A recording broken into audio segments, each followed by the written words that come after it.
सभी को नमस्कार। मैं राकेश कुमार शर्मा, सहायक आचार्य हिंदी, राजकीय महाविद्यालय बहरोड, अलवर, राजस्थान। आप सभी दर्शकों का अपने YouTube चैनल पर एक बार पुनः स्वागत करता हूं।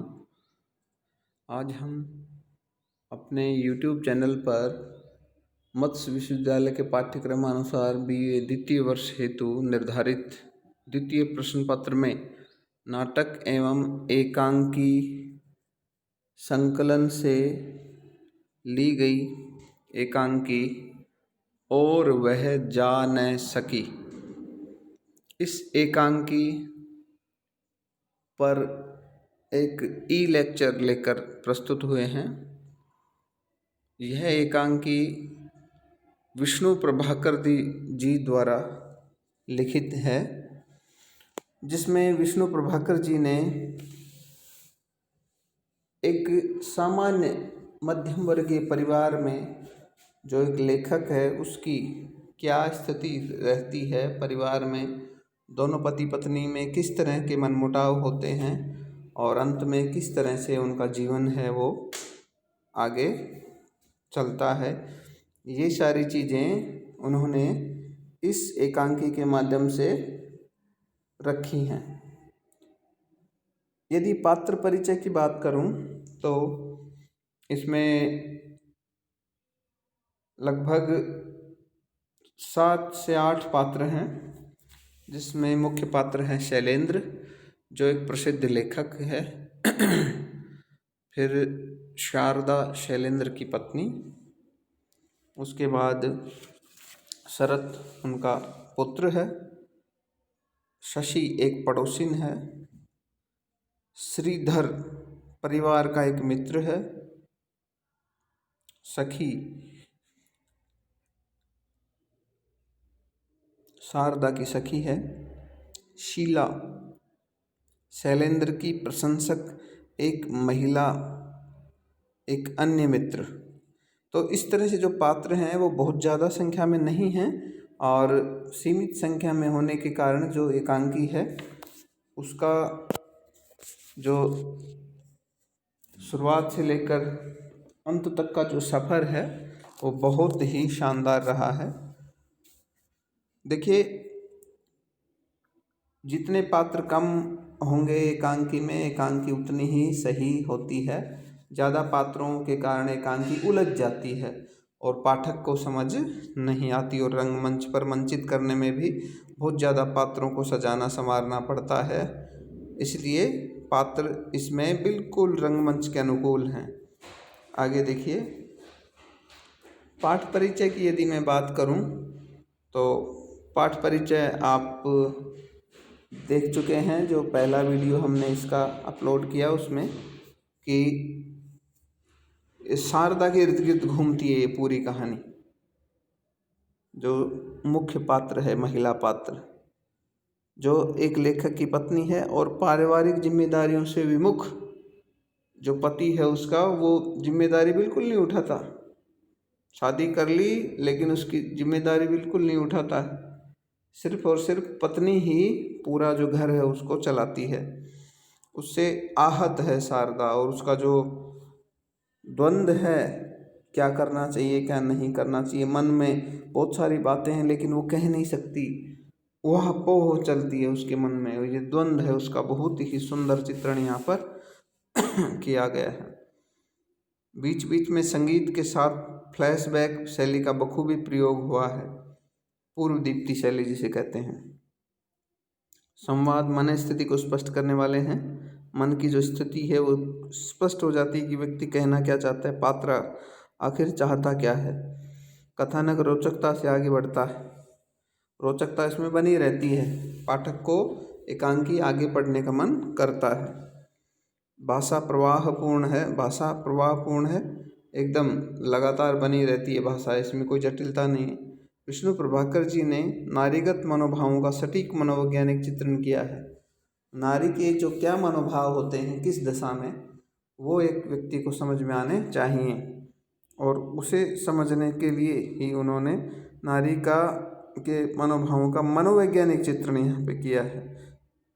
पात्र विधान और मंचन की दृष्टि से ये उत्कृष्ट एकांकी है।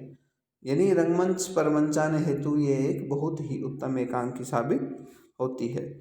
तो इस तरह से ये पाठ का परिचय था। अब देखिए विष्णु प्रभाकर जी के बारे में यदि हम थोड़ी सी जानकारी लें तो विष्णु प्रभाकर जी के बारे में अपन बता सकते हैं कि 1912 ईस्वी में मीरनपुर ग्राम में जिला मुजफ्फरनगर उत्तर प्रदेश में विष्णु प्रभाकर जी का जन्म हुआ। इन्होंने पंजाब से उच्च शिक्षा प्राप्त की और हिंदी लेखन से जुड़े। पंजाब से उच्च शिक्षा प्राप्त कर हिंदी लेखन में जुड़ गए। साहित्य की विभिन्न विधाओं जैसे कहानी, उपन्यास, नाटक, एकांकी, स्केच, रिपोर्टाज आदि में लेखन किया और एक नई भावभूमि से पाठकों को परिचित करवाया। देखिए इन्होंने लगभग गद्य की सभी विधाएं, पद्य की भी कुछ विधाएं, ज़्यादातर तो गद्य की जो विधाएं हैं उन पर इन्होंने लिखा है। कहानी भी गद्य की विधा है, उपन्यास भी, नाटक भी, एकांकी भी, स्केच और रिपोर्ट आदि सारे गद्य की विधाएं हैं। विष्णु प्रभाकर की कहानियाँ रोचक व संवेदनशील हैं। इनकी कहानियों पर यदि हम चर्चा करें बहुत ही रोचक और संवेदनशील हैं। कहानी की मार्मिकता की छाप नाटकों पर भी है। इनके जो नाटक हैं उन पर भी इनकी मार्मिकता की छाप पड़ गई है, वही मार्मिकता है। स्केच और संस्मरण ये सब हैं।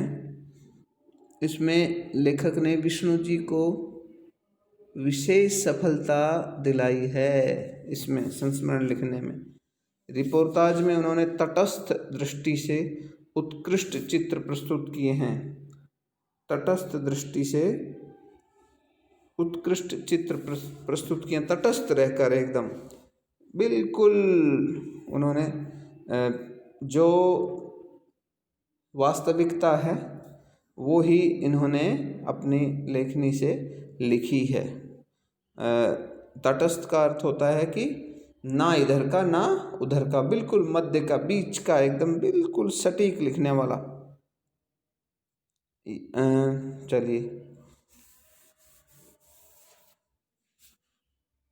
आदि और अंत संघर्ष के बाद कहानी संग्रह हैं इनके। ढलती रात स्वप्नमयी उपन्यास हैं और रेडियो एकांकी के सिद्ध हस्त कलाकार विष्णु जी ने पहला नाटक हत्या के बाद 1939 ईस्वी में लिखा था। हत्या के बाद ये इनका है पहला नाटक, जो कि हंस जो पत्रिका छपती है उसमें छपा। मानव मन की गहन प्रवृत्तियों को साकार करना, मानव मन की गहन प्रवृत्तियों को साकार करना, यानी मानव के मन में क्या क्या विचार चलते हैं गहराई से, उन सब चीज़ों को इसमें साकार करने का एक प्रयत्न रहा है। यथार्थ को आदर्श की ओर ले जाना आपकी कला है। यथार्थ है, यथार्थ यानी सच्चाई, आदर्श यानी क्या होना चाहिए क्या नहीं होना चाहिए, यानी यथार्थ को आदर्श की ओर ले जाने की आपकी एक बहुत बड़ी कला है। भाषा शैली सहज ही आकृष्ट करती है। आपकी भाषा शैली, ध्वनि एकांकीकार के रूप में इन्हें विशेष पहचान मिली। ध्वनि एकांकीकार यानी ये जो एक ध्वनि सिद्धांत चलता है हमारा काव्य शास्त्र में, उस सिद्धांत के ये काफ़ी करीब हैं।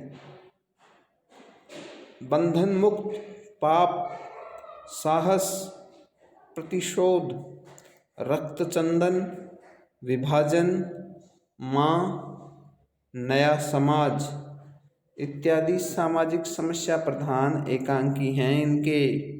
इन्हीं समाज की कोई न कोई समस्या इसमें उठाई गई है।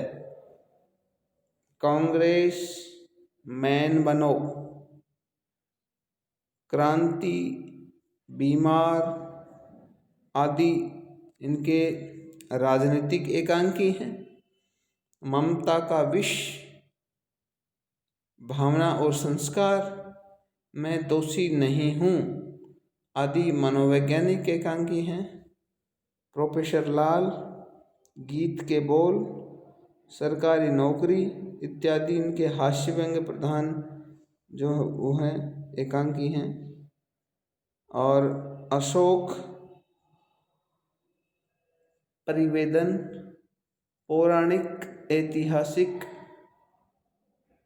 यूएनओ और यूनेस्को, हमारा स्वाधीनता संग्राम, संयम, नया समाज, प्रचारात्मक एकांकी हैं इनके। यानी एकांकियों के कई तरह के जो भेद हैं उनमें इन्होंने महारत हासिल की हुई है। यदि आगे हम चर्चा करें तो ढोला मारू का दूहा, ढोला मारू कमला रामचंद्र तिवारी के उपन्यास का रेडियो रूपांतर है।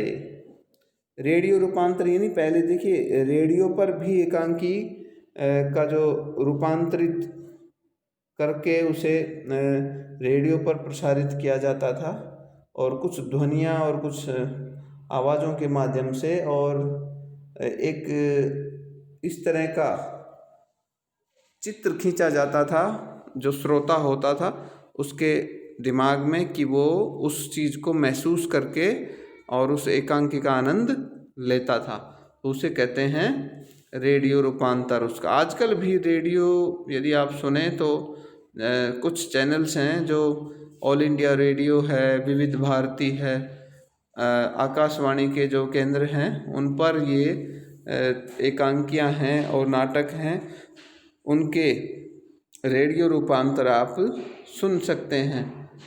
एफएम पर भी आप इसे सुन सकते हैं। सिंहबाद, शतरंज के खिलाड़ी, प्रेमचंद की कहानी से लिया गया है। सूरदास प्रेमचंद का उपन्यास, प्राइड एंड प्रिजुडिस, बोशवर्ड का उपन्यास, ऐसी अनेक रचनाओं का रेडियो रूपांतर कुशलता के साथ इन्होंने किया। न्याय, ईमानदार लड़का, सफाई, चोर हाट आदि बच्चों के एकांकी भी विष्णु प्रभाकर ने लिखे हैं। यानी एकांकी के क्षेत्र में तो इन्हें बहुत ही ज़्यादा महारत हासिल है। कोई भी क्षेत्र इन्होंने छोड़ा नहीं, कोई कोना नहीं छोड़ा एकांकी का इन्होंने। जो इनके प्रारंभिक नाटकों में दृश्यों की अधिकता है, किंतु नवीन एकांकी जो है, नए शुरुआत के जो नाटक हैं उनमें तो दृश्य बहुत ज़्यादा हैं, लेकिन उनके बाद के जो नए एकांकी हैं जैसे अशोक, रक्तचंदन, इनका कथानक एक ही दृश्य का है। इनका कथानक साधारण है, संक्षिप्त एवं अर्थपूर्ण है, छोटा है, ज़्यादा बड़ा नहीं है, जो अपने अर्थ को लिए हुए है। ये नहीं है कि इधर से उधर घूमता हुआ एकांकी जिसका कोई अर्थ ही नहीं निकलता हो। बच्चों की एकांकियों में उन्होंने सरल, स्पष्ट, शिक्षात्मक दृष्टिकोण है इनका, कि बच्चों की जो एकांकी हैं वो बहुत ही सरल हैं, जो बच्चों के पढ़ते ही समझ में आ जाती हैं, स्पष्ट हैं, सुस्पष्ट एकदम लिखा है इन्होंने। और शिक्षात्मक दृष्टिकोण है इसमें कि शिक्षा के माध्यम से बच्चों को एक ऐसी सीख मिले इन एकांकियों के माध्यम से कि वो अपने जीवन में उन्हें उतार सकें। उस तरह की इनकी एकांकियाँ हैं। व्यंग का सफल प्रयोग है और कहीं कहीं इन्होंने व्यंग भी किया है, चाहे वो नौकरशाही हो, चाहे वो अपने सामाजिक जीवन में आने वाले बहुत सारे तकलीफ़ें हों, उन सब चीज़ों पर इन्होंने करारा व्यंग भी किया है। तो ये हैं विष्णु प्रभाकर जी, जो एकांकी के क्षेत्र में मैं कहूँ तो इन्होंने अपना अलग ही मुकाम बनाया है। इसलिए इनका एकांकी और वह जा न सकी आपके पाठ्यक्रम में जुड़ा है, क्योंकि ये बहुत ही महत्वपूर्ण एकांकीकार हैं। तो आप सभी विद्यार्थियों से निवेदन है कि वो एक बार इस एकांकी को पढ़ें और फिर अगले वीडियो में मेरे साथ साथ इसका व्याख्या भाग भी समझते चले जाएं। तो आज मैं अपना जो ई लेक्चर है यहीं समाप्त करता हूँ। आगे की वीडियो भी देखते रहेंगे, जुड़े रहना हमारे YouTube चैनल पर। तब तक के लिए जय हिंद, जय भारत।